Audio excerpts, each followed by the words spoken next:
But what I want to do is just finish on a different note. And I want to show you a few things that I think is very important in this day and age that brings me full circle back to the theme of feeding the world and increasing the food supply and increasing yield, and something that I feel enormously passionate about. And that is the situation that's going on in agriculture and plant biology with respect to genetic engineering around the world today. We're in an ironic situation.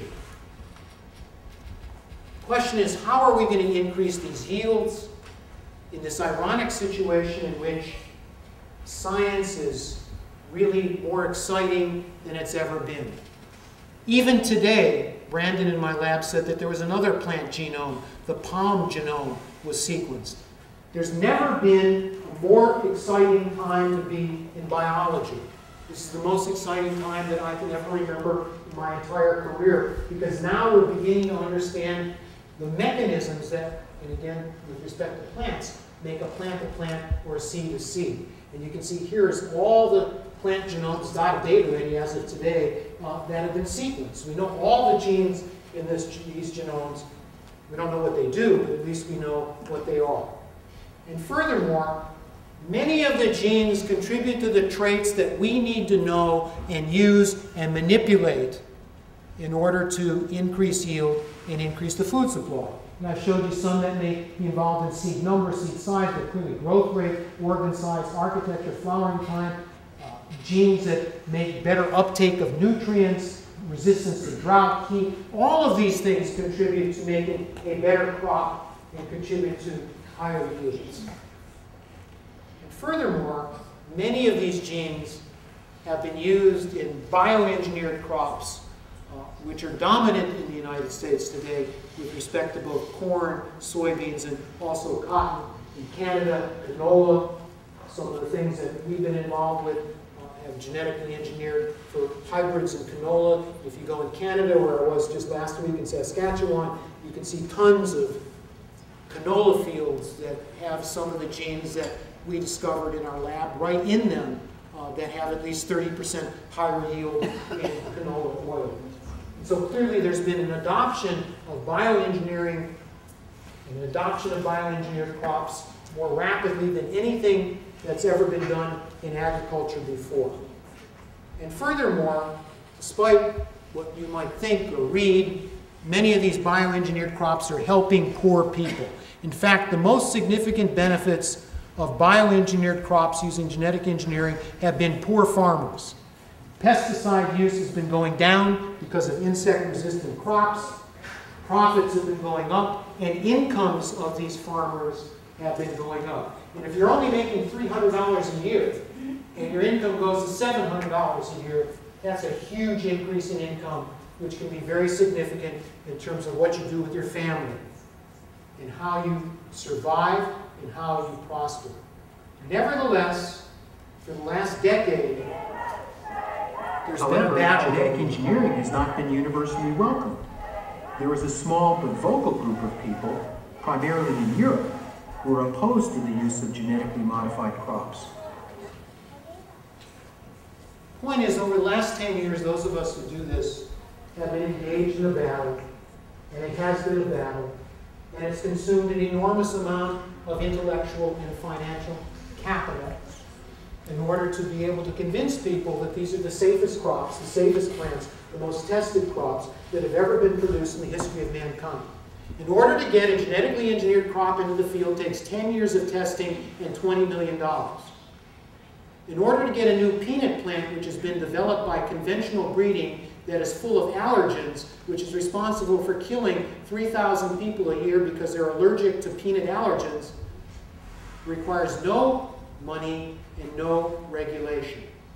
One can put a conventional crop onto the field without any regulation or oversight, but a genetically engineered crop in which you know what the gene is, what its structure is, where it goes in the genome, that it is not an allergen, that it's been tested for a decade, and at a cost of, as I said, $20 million.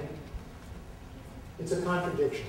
And so I like to say, would you rather eat peanuts that have allergens, or would you rather eat corn that is completely pesticide-free and ultimate in what I would consider organic seeds. But clearly, I think this debate, other than affecting what I do, shutting down plant research in Europe, shutting down any kind of field testing in Europe, shutting down a lot of good work, it has had an effect on real people. And that is try exporting to, let's say, starving people in Darfur, good genetically engineered Illinois corn. And that produces a big controversy for a variety of different reasons. And it has affected other people in the world as well because of the stifling of agricultural research, as shown in this clip. Here, dung cakes, the principal form of fuel, because there's no electricity. Have the lights down. And wood is in short supply. They're burning this. You see here, this is a typical kitchen, and you see the dungs burning. And they live in this? This is in their huts, this smoke? Yeah, this smoke normally stays within the hut for a long time because these children are breathing the smoke all the time. Here, most of us who do not live in this condition fail to realize that agriculture is not their lifestyle. You know, it is their occupation. It's an economic activity. Most of us seem to romanticize their agriculture as their lifestyle. It's not for them if you ask them. Which means that if these people can improve their agricultural productivity, they would have a better income, which would improve their quality of life, quality of housing, quality of everything. If technology can bring benefits, I think it will be criminal on our part to deny them the option to utilize and gain maximum advantage that a new technology can provide. So clearly this debate has affected real world, has affected real people, and has stifled in many parts of the world the development of technology that can help people. And so what I want to end with is a clip which is one of my favorite clips by a friend of mine who's a professor at the University of Kent in England, Frank Furedi, who I think really has summed up this debate really, really well in a very beautiful, almost poetic See, I've got no problem if you decide to live in the past and if you want to deny yourself the potential and possibilities that technological change brings about. That is your business, that is your affair. What I'm concerned with is if you burden the people of Latin America, Asia, or Africa with your prejudice. Most people in this globe are still relatively poor. Most people are still having to struggle to survive. Unless we find a solution to the problems of everyday life that they face in Africa or in Asia or Latin America, they aren't going to improve the quality of their life. And if they're going to be poor, the whole of humanity is going to be impoverished by that process. In that sense, anti-scientific thought is not just simply about science. Anti-scientific thought is ultimately anti-people. Being the ever optimist I am, I'm hopeful that this debate will wind down and that eventually we'll be able to transfer some remarkable technology that has the potential to really help people that are needed, that need help in the developing world. And hopefully, with some of the information that we've collected in the lab, we'll be able to not say that this is the end of this talk, but in reality it's just the beginning of understanding all of the genes that make a seed. So eventually we can make a giant seed and increase yield and the food supply in the yield. Thank you all very, very much.